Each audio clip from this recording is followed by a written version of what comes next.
중국의 오랜 역사 속에서 황제의 자리를 차지한 이는 모두 560명 남짓이었습니다.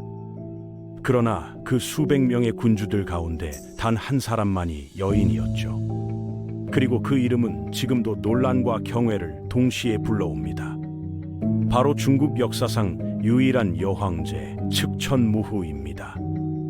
권력의 중심이었던 장안에서 황제의 이름이 울려 퍼질 때 세상은 그 자리를 남자들의 전유물이라 믿었습니다. 하지만 한 여인이 그 믿음을 무너뜨렸습니다. 그녀는 부드러움을 무기로 삼고 의심과 잔혹함을 발끝에 숨겼죠. 그리고 마침내 천자의 자리에 올랐습니다. 오늘 우리는 이 불멸의 여인 측천무후의 이야기를 통해 인간이 권력을 위해 어디까지 갈 수 있는지를 살펴보겠습니다. 624년 당나라 중부의 작은 마을에서 한 소녀가 태어났습니다. 이름은 무조. 당시 중국은 끊임없는 영토 싸움과 권력 다툼으로 요동쳤죠. 그러나 이 혼란 속에서도 당나라는 가장 강력한 세력으로 떠오르고 있었습니다. 무조는 평범한 귀족 가문의 딸로 자랐습니다. 글을 배우고 비단을 다루며 미래의 남편을 위해 준비하는 삶이 그녀의 전부였죠. 하지만 소녀는 일찍부터 세상의 질서를 의심했습니다. 단지 남자라는 이유로 권력을 쥐는 세상을 납득할 수 없었던 겁니다. 14살이 되던 해에 그녀는 궁궐로 불려갔습니다. 태종의 후궁 후보로 선발된 것이죠. 그 순간 그녀의 인생은 완전히 달라졌습니다. 대부분의 후궁은 황제의 총애를 얻는 데 그치지만 무조는 달랐습니다. 그녀는 사랑보다 권력을 원했습니다. 태종은 강력한 군주였지만 병으로 쓰러졌고 결국 세상을 떠났습니다. 그의 뒤를 이은 이는 막내 아들 이치, 즉 고종이었죠. 무조는 황제가 바뀌자마자 기회를 포착했습니다. 새로운 황제는 온화했지만 결정력이 약했고 그 점이 그녀의 야망에 불을 붙였죠. 당시 고종에게는 정실 황후인 왕씨와 총애받는 숙비가 있었습니다. 하지만 무조는 두 사람 모두를 경쟁자로 삼았습니다. 그녀는 먼저 황제의 마음을 사로잡았습니다. 예전 태종의 후궁으로서 쌓은 경험을 이용해 고종을 완전히 자기 편으로 만들었죠. 그 다음 그녀는 계획을 실행했습니다. 어느 날 무조의 딸이 돌연 사망합니다. 곧 그녀는 황제에게 말했죠. 왕황후가 아이를 죽였습니다. 분노한 황제는 황후를 폐위시켰고 무조를 정식 황후로 임명했습니다. 이제 궁궐의 중심에는 그녀뿐이었습니다. 그러나 그것은 시작에 불과했습니다. 고종은 점점 병약해졌고 무조는 황제의 권한을 대신 행사하기 시작했습니다. 사실상 당나라의 실질적 통치자가 된 것이죠. 고종이 쓰러진 뒤로는 모든 국정이 그녀의 손에서 결정됐습니다. 그녀는 결코 단순한 여인이 아니었습니다. 정치적 감각과 냉혹한 판단력, 그리고 놀라운 인내심으로 권력을 완벽히 장악했죠.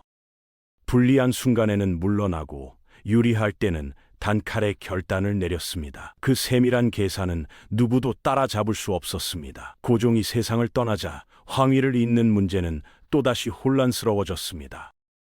당연히 장남이 황제가 되어야 했지만 무조는 그를 믿지 않았습니다. 그녀는 아들들을 하나씩 유배 보내거나 제거했습니다. 심지어 적법한 왕세자까지 독살했다는 기록도 있죠. 결국 남은 것은 그녀가 직접 통제할 수 있는 막내 아들뿐이었습니다. 그는 이름뿐인 황제였고 실권은 여전히 무조의 손에 있었습니다. 하지만 이 상태로는 부족했죠. 690년 그녀는 아들에게 강제로 양위를 명령했습니다. 그리고 스스로를 새로운 왕조의 황제로 선포했습니다. 그 왕조의 이름은 주. 그날 중국 역사상 처음으로 여인이 천자의 자리에 올랐습니다. 그녀의 통치는 아이러니했습니다. 냉혹했지만 동시에 개혁적이었죠. 무측천은 실력 있는 인물을 출신에 상관없이 등용했습니다. 귀족보다 능력을 중시했죠.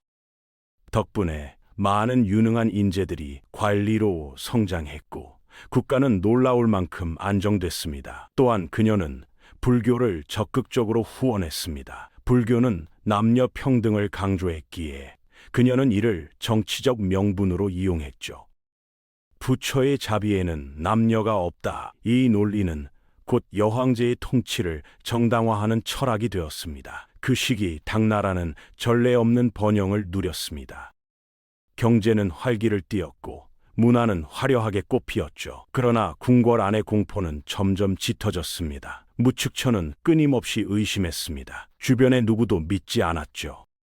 그녀는 자신을 배신할 가능성이 있는 사람들을 철저히 감시했습니다. 비밀 정보망을 만들어 전국 곳곳에 첩자를 심었습니다. 누군가 반란을 모의하거나 불만을 표출하면 그들의 가족까지 처벌했습니다. 심지어 자신의 혈육에게도 예외는 없었죠. 그녀는 권력에 위협이 되는 자는 친아들이라도 가차없이 제거했습니다. 이런 공포 정치는 궁궐을 피로 물들였고 사람들은 그녀의 눈치를 보며 하루를 버텼습니다.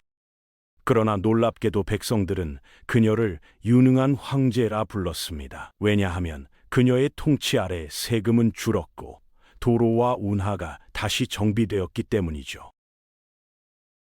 피를 흘린 건 권력자들이었고 백성은 오히려 평화를 누렸던 겁니다. 세월이 흘러 그녀는 노쇠했고 병이 깊어졌습니다. 이제 제국의 가장 강한 여인도 시간 앞에서는 무력했죠. 그녀의 병세가 악화되자 대신들과 장군들은 움직이기 시작했습니다. 여황제의 시대를 끝내자는 목소리가 높아졌죠. 그들은 새로운 황제를 옹립하려 했고 무축처는 자신이 몰락하고 있음을 느꼈습니다.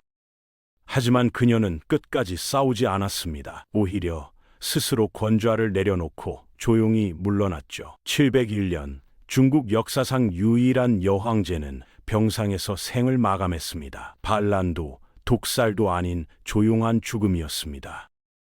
그녀의 삶을 생각하면 놀라운 결말이었죠. 그녀가 남긴 유산은 단순한 권력의 흔적이 아닙니다.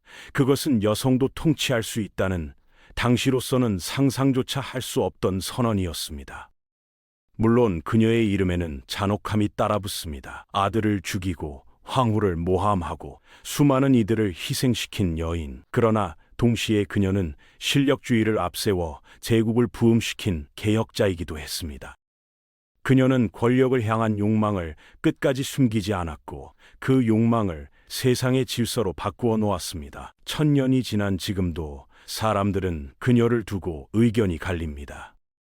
어떤 이는 냉혈한 독재자라 부르고 또 다른 이는 시대를 앞서간 혁명가라 부르죠. 하지만 분명한 건 하나입니다. 측천무후는 황제라는 단어의 성별을 바꾼 단 한 사람이었다는 점이죠. 그녀의 이야기는 지금도 묻습니다. 당신이라면 모든 것을 얻기 위해 얼마나 많은 것을 버릴 수 있겠습니까? 그 질문은 시대를 넘어 오늘을 사는 우리에게도 여전히 날카롭게 꽂힙니다.